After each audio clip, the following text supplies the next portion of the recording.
একটা প্রশ্ন এসছে, মানুষ মারা গেলে চারটি খুঁটি কেন পোতে, কেন চিতার মধ্যে কলস কেন দেয়? যিনি প্রশ্ন করেছেন তার উত্তরটি যদি অনুমতি দেন আমরা একটু সামান্য দিতে পারি, না হলে উনি কষ্ট পাবেন। শ্মশানের যে চিতা বেদি, এখানে চারটি খুঁটির একটা মার্মিক অর্থ আছে। অর্থ হল ওই বেদিটাকেই সংসারের সাদৃশ্য রূপ দেওয়া হয়েছে। আর সংসারে মানুষ চারটি জিনিসই চায় এবং পায়: ধর্ম, অর্থ, কাম, মোক্ষ। এখানে মানুষ কামনা পূরণ করতে চায়, আর কামনা পূরণ করতে গেলে পূরণের প্রধান উপাচার হলো অর্থ। তাই মানুষ অর্থ চায়, অর্থ ছাড়া কারো কামনা পূরণ হয় না। অর্থাৎ মানুষ কি করতে চায়? কামনা পূরণ করতে চায়। কামনা পূরণ করতে গেলে অর্থ চায়, আর কামনার অর্থ পাওয়ার জন্য সে ধর্মকে আশ্রয় করে। আর ধর্মকে আশ্রয় করে জগতের কামনার পরেও মরার পরে যাতে স্বর্গ বা মুক্তি পায় এ কামনাও থাকে। কিন্তু মহাপ্রভু বললেন, সংসারে এই চারটে যারা চায় তারা কোনোদিন প্রেম পাবে না। কারণ এই চারটি নিজের সুখের জন্য। অর্থ কার জন্য? ভগবানের জন্য না আমার জন্য? কামনা পূরণ কার জন্য? ভগবানের জন্য। ভগবান তো আপ্তকাম, তার কোনো কামনা বাসনা পূরণ করতে কারো কাছে ধার করতে হয় না। কামনা পূরণ আমার জন্য, অর্থ আমার জন্য, ধর্ম আমার জন্য, আর পরকালে মুক্তি কার জন্য? এই চারটি নিজের সুখের জন্য। মহাপ্রভু নতুন মন্ত্র শুনিয়েছেন, এই চারটের মধ্যে যারা আবিষ্ট হয়ে আছে তারা পরম ধর্মে পৌঁছাতে পারেনি। আর স্বয়ং ভগবান তিনজন কাঁদলেন শুধু আমাদের জন্য। একবার বিবেকের কাছে বিচার দিন তো। বিষ্ণুপ্রিয়া দেবী ঘরে বসে আজীবন কাঁদলেন, সচিমা কাঁদলেন, মহাপ্রভু কাঁদছেন। আমাদের মতো কান্না না। মহাপ্রভু যখন কাঁদতেন পাশের লোকরা স্নান করে যেত, ভিজে যেত। পুরীর গম্ভীরায় মহাপ্রভু যখন কাঁদছেন তার চোখের জলে খাল তৈরি হয়ে গিয়েছিল, নালা তৈরি হয়ে গিয়েছিল। এ কি ভাষায় বর্ণনা করার কথা? সেই অবতারে আমরা গৌর বললাম না, আমরা নিতাই চরণ আশ্রয় করলাম না। আমাদের মহাপ্রভু নিতাই ঘরের গোপাল দেখবেন সামনে হাত পেতেছে। কোনো ভগবান এরকম হাত আমাদের দিকে বাড়ায়নি। হাত বাড়িয়ে চাইছে, কি চাইছে জানেন? তুমি আমার কাছে আর কামনা বাসনা চেয়েও না, ওটা অনেক জন্মেই চেয়েছ। তুমি যাতে কিছু না চাও তাই আমি আগে হাত বাড়িয়ে চেয়েছি, তুমি আমার হও না গো। নিতাই গৌরের হাত সামনে, কেন জানেন? তুমি আমার কাছে আর কিছু চেয়েও না সংসারের, এবার তুমি আমার হও। আমি চাইছি তোমার কাছে, তুমি আমার হও। নিত্যানন্দ সঙ্গে মহাপ্রভুর প্রথম মিলন হয় নন্দন আচার্যের গৃহে শ্রীধাম নবদ্বীপে।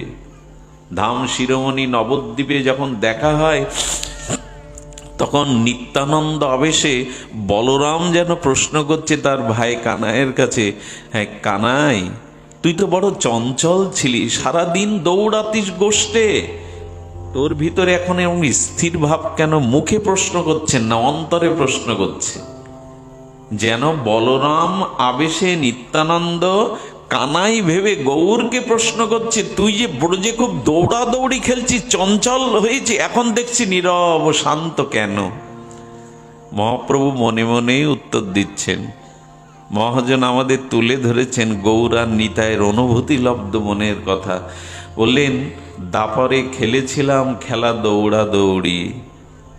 মহাপ্রভু বললেন, কলিতে সে খেলা হয়েছে আমায় ধোলাই গড়াগড়ি। আমি ব্রজে দৌড়াদৌড়ি খেলেছিলাম, কিন্তু কলিতে এসে সে দৌড়াদৌড়ি নাই, এখন আমি ধুলাই গড়াগড়ি দেই। আচ্ছা কানাই, তোর ঠোঁটের কোণে যে স্মিত হাসি ছিল, তোর অধরে যে বাঁশি ছিল, সে বাঁশি আর হাসি কোথায় লোকালি?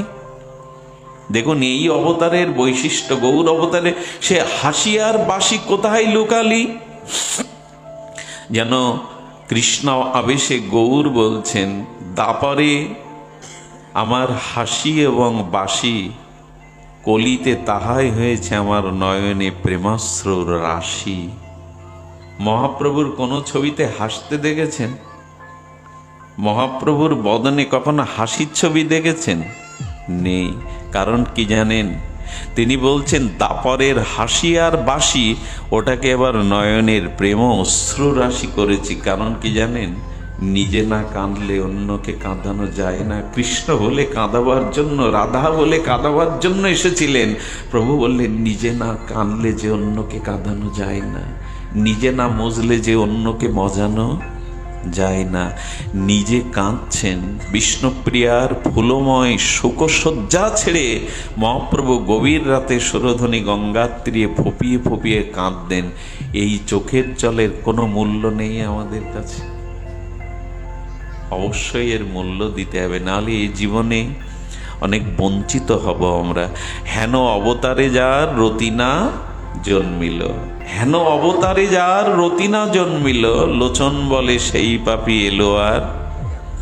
এগুলো আমরা মুখস্থ করে রেখেছি, কিন্তু কতটুকু কাজে লাগালাম?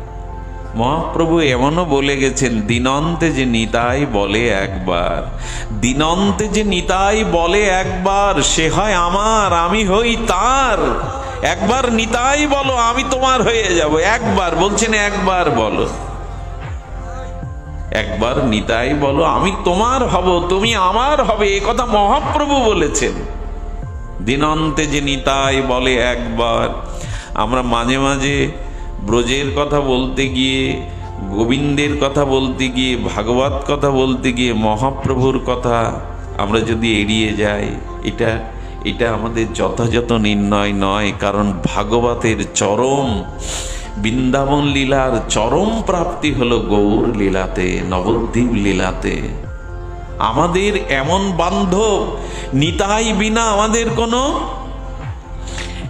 এমন বান্ধব নাই। শ্রী গুরু স্বরূপে নিতাই চাঁদ করুণা করছেন দ্বারে দ্বারে, ঘরে ঘরে। তাই নিবেদন করব, আসুন।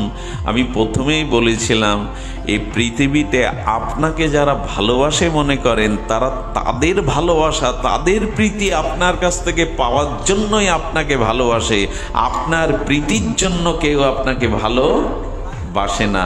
তাই যদি হয়, তবে ভালোবাসাটা আগে ভগবানকে দিন। ভালোবাসার প্রথম অর্ঘ্যটা আগে ভগবানকে দিন। এখানে যত ভোগ হবে, এটাকে আগে আমরা পাবো? যে ভোগ হয় মন্দিরে, ওটা আগে কে পাবার অধিকারী বাবা? এর কথা বলুন। আগে ভগবান পাওয়ার অধিকারী, তারপরে তো আমরা প্রসাদ করে পাবো। তেমন আমাদের ভালোবাসাটা আগে পাওয়ার অধিকার ভগবানের, তারপরে ওই ভালোবাসাটা ফিরিয়ে এলে আমরাই প্রসাদী করে পাবো। তাই আপনাদের কাছে নিবেদন করি, ভালোবাসাটা অন্য জায়গায় দিবেন না। ভালোবাসাটা যদি দিতেই হয়, মহাপ্রভুকেই দিন, নামকে দিন, ভাগবতকে দিন। যাদের অন্তরের এই ভালোবাসা, এই দামি বস্তুটি ভগবানকে দিয়েছে, ভগবান ভালোবাসার প্রতিদান দিতে জানেন। বিশ্বকবি বলেছিলেন, জগতে ভালোবাসা নাই, ভাঙা বাসা আছে। সব বাসা ভেঙে যায়। কারো বাসা থাকে কি চিরদিন? সব বাসা ভেঙে যায়। ভালোবাসা আছে একমাত্র গোবিন্দের সাথে, গৌরের সাথে, রাধারানীর সাথে। ভালোবাসাটা এখানে জুড়ে দিন। এটা অনাদিকালের, অনন্তকালের এই ভালোবাসা স্থায়ী। কারণ আপনি ভগবানের সেবা সুখ যদি চান, ভগবান আপনার সেবা সুখী চাইবে। এটাই চিরদিনের নিয়ম। ভগবানকে ভালোবাসাটা না দিয়ে অন্যকে দিতে গেলে একসময় সেই ভালোবাসা অভিশাপ হয়ে আপনার কাছে ফিরে আসবে। মহাপ্রভু বললেন, পঞ্চম পুরুষার্থ হলো প্রেম মহাদন। প্রভু, ধর্মার্থ কামমোক্ষ পাই কিনা জানি না, যদি জন্ম জন্মান্তরে নরক বাস হয়, যদি পশুকুলেও যেতে হয়, যেন তোমাকে সুখ দিতে পারি, তোমাকে আনন্দ দিতে পারি, তোমাকে ভালোবাসতে পারি। এটাই হলো প্রেম, যেখানে নিজের সুখের কোনো চাওয়া পাওয়া, শুধু প্রিয় পরমের সুখ আছে, তাকেই বলে প্রেম। তো এই ধর্মাত্ম কাম্যক্য হলো ওখানে চতুর্বেদী। ভালো করে লক্ষ্য করুন, শ্মশান ঘাটে 6টা দিতে পারে, এখন অনেকেই দিতে পারে। মূল হলো 4টি খুঁটি, অর্থাৎ ধর্ম অর্থ কাম মোক্ষ, এখানে এইটি পাওয়া যায়।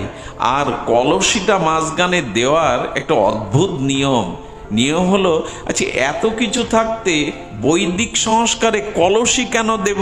আবার খালি কলসি দেবে না, ওখানে কি করবে, জল ভরে দেবে, আবার ওর উপরে সরা দিয়ে দেবে কিছু দিয়ে, ধান টান, তারপরে আবার পেছন দিয়ে কুড়ুল দিয়ে ভেঙে দেবে, এরপরে বলবে ওদিকে আর কেউ ফিরে। শুনুন, এই ধর্মত্ব কাম্যক্য সংসারে ওই যে কলসি, ওই কলসি হলো আমার দেহ ঘট আর ওই মাটির ঘট একই বস্তু দিয়ে তৈরি, ওই পাঁচটাই। আচ্ছা কলসি তৈরি করতে গিয়ে কি লেগেছে মা? ধ্যান দিন এদিকে। প্রথমে মাটি লেগেছে, মাটিটা নির্মল করবার জন্য জল লেগেছে, জল আর মাটি দিয়ে কর্মকার যখন আকার দিয়েছে, এখন বাতাসে শুকাতে দিয়েছে, বাতাসে শুকানোর পরে ওটা আগুনের মধ্যে দিয়েছে, আর ওর মধ্যে একটা শূন্যস্থান আকাশ তৈরি হয়েছে। মানুষের দেহ ভাণ্ড খিতি অফ তেজ মরুদ্বম, এই পাঁচটি দিয়ে, একটাও বেশি কম নেই, পাঁচটি দিয়ে তৈরি। আর জল ভরে দেয়া হলো কেন? জল হলো সৃষ্টির প্রথম প্রধান উপাদান, জল না হলে সৃষ্টি। আজ মঙ্গল গ্রহে জল খুঁজছে কেন, চাঁদে জল খুঁজছে কেন বিজ্ঞানীরা? জল ছাড়া সৃষ্টি হয় না।